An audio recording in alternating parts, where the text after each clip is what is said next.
Hey, if you think that people with Pokemon card businesses are terrified that the market is going to crash, that the thought of cards being available at MSRP is like crazy frightening, like, oh no, my business is going to be ruined, you might be a little disappointed because I believe that anyone with a real legitimate Pokemon card business is completely okay with the market normalizing, with prices going back to being relatively inexpensive. I think that's totally fine. And that's what I want to talk about in this video. But what's up, guys? My name's TJ. I run a business called Pastor TCG, and it is a beautiful Monday evening. I just cracked open we're back to the OG regular Diet Dew, which is so delicious. So it's been a while since I've done a video like this where I've just cracked open a Diet Dew and had a chat with you guys about the state of the market and business and how it all relates. And so I've got kind of some loose ideas of where I want to go with this video, but this one will be a little less structured than my normal ones, a little bit more of a ramble session. So yes, and by the way, I don't want to forget this. Let me find it. Where's the Gengar at? I did a video about the Pokemon market last week. Go back and leave a comment on that video. I'll be giving away this Gengar later on this week. So yeah, but if you guys like business content or Pokemon content, just subscribe to the channel, leave a like on the video. All those things help me out a ton. Yes. So the reason why I'm doing this video is I saw a couple comments on videos over the past few weeks of people basically expressing like sentiment that they're sorry. They're like, hey, you seem like a good business guy. You don't seem like you're taking advantage of people, but I do think the market needs to correct. I'm so sorry. Like thinking that the idea of prices getting cheaper is going to destroy my business.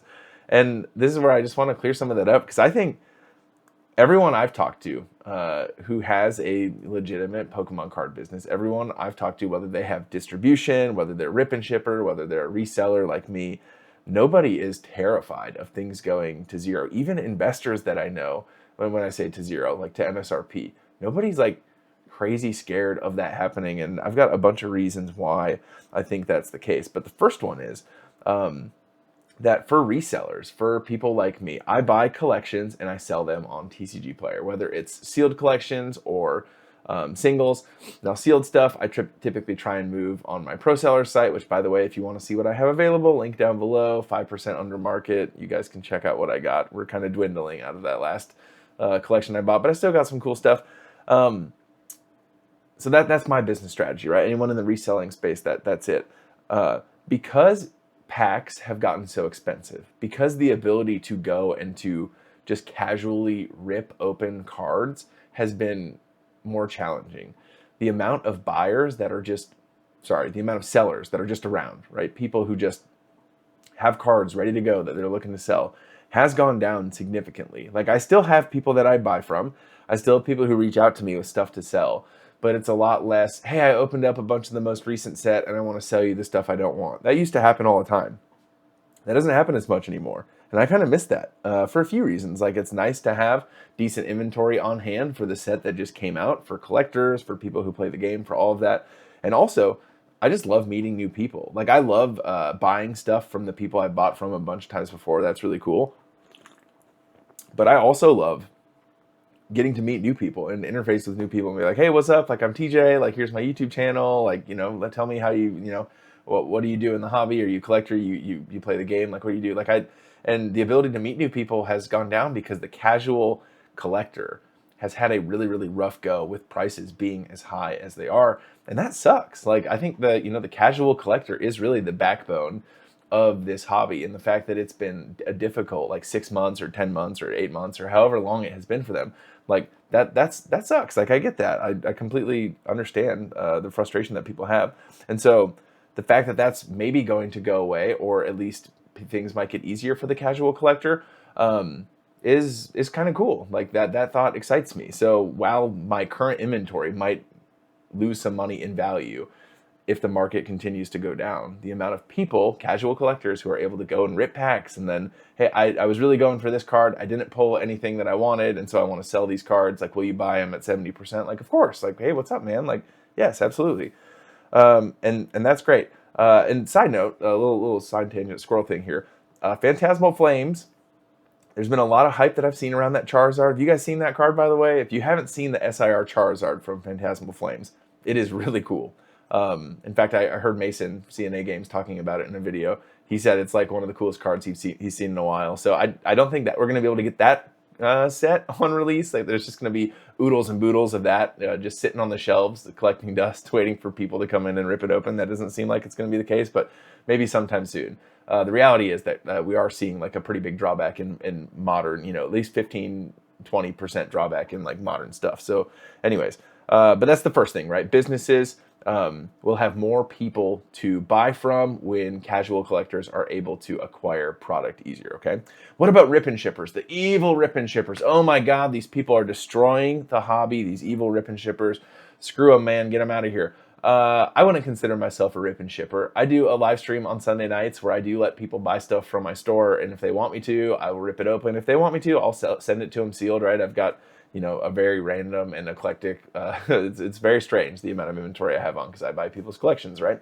But I get it. Like since I've been doing that, I've done that a handful of times now. Like the fun that you can have in a community, ripping open packs with each other, giving each other a hard time in chat, like that is fun, right? I didn't understand it as much. Now I've purchased things from rip and shippers before and I've hung out in that setting and it's been cool, but I mean, it has been super fun. So if you're interested in doing something like that from my store, come hang out on Sunday nights. But and anyways, evil rip and shippers. When prices are cheaper, when packs are $3 or $4 or $5 a piece, rip and shippers are still able to buy those packs. And then even then, the threshold of people willing to pay like 50 cents more or $1 more for a pack to be ripped open on stream goes up because they're not spending $11 on a pack to begin with, if that makes sense. So, the rip and shippers are going to make the same amount of margins on these packs, whether or not the packs are $10 or the packs are $5 or the packs are $3 or $12.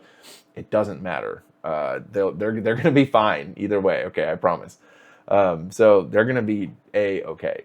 Investors, right? Investors. Maybe you're thinking, well, yeah, but the investors, they're the people who don't want the market to crash, because if the market crashes, the investors are going to be so screwed, and they're the ones who are really, really gatekeeping this, and they're the ones that like I feel bad for, or you feel like this sense of justice, this like vindication of like, yeah, all these people, all these serious investors holding on to all this product, like it's going to go back down to MSRP, and these people are going to be ruined.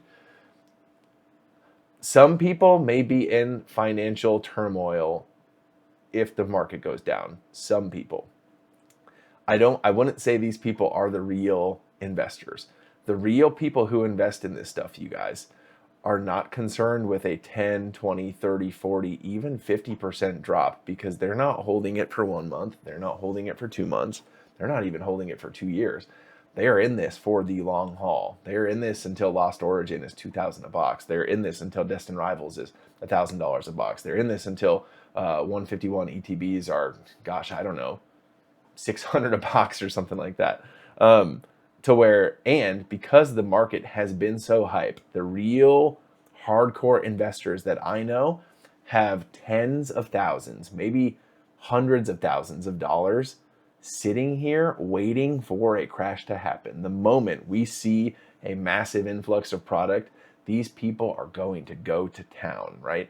And we can have this debate all back and forth, right? The philosophical, moral debate of like, hey, is that hurting the hobby? Is that okay? Is that not okay? The reality is, that's what people are going to do. I really, really believe that. So I don't even think investors are super scared of the market crashing, or anybody with a business, right? Whether it's an investor, rip and shipper,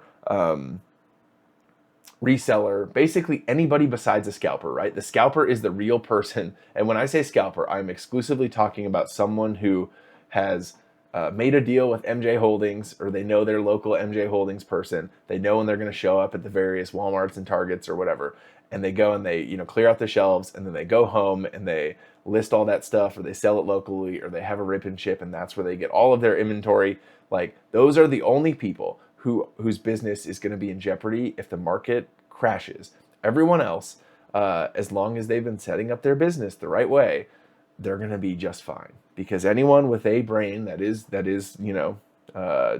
functioning properly understands that every market is cyclical. There's going to be cycles of things going crazy. There's going to be cycles of things cooling off. And if we are indeed heading into a cool-off period where stuff is going to be more readily available, where people are going to be like, oh, this new generation sucks. Like, you know, these cards suck. These cards are ugly. Why are the crowns on their heads? Like, you guys remember it. That was what it was like at the beginning of Scarlet and Violet. There are people waiting and ready to go. That is, if that happens, businesses are going to be fine. The scalpers might have a hard go. Everyone else is going to be a-okay. So if you are wanting cheaper packs, if you are wanting things to be more readily available, I would say the majority of people who have a business are right there with you. Now, again, we can talk about whether or not we think that's going to happen. Again, with the hype of Phantasmal Flames, color me suspect. Color me suspect. I don't know that we're going to see it just quite yet, but hey, whenever it happens, I'm here for it, and I'm excited because I like people, casual collectors, being able to get their hands on cards. Anyways, that's what I got in this one. Cheers. Hope you're having a great start to your week. I believe that Jesus loves you, that he's got an incredible plan for your life. I will catch you guys in the next video. Peace.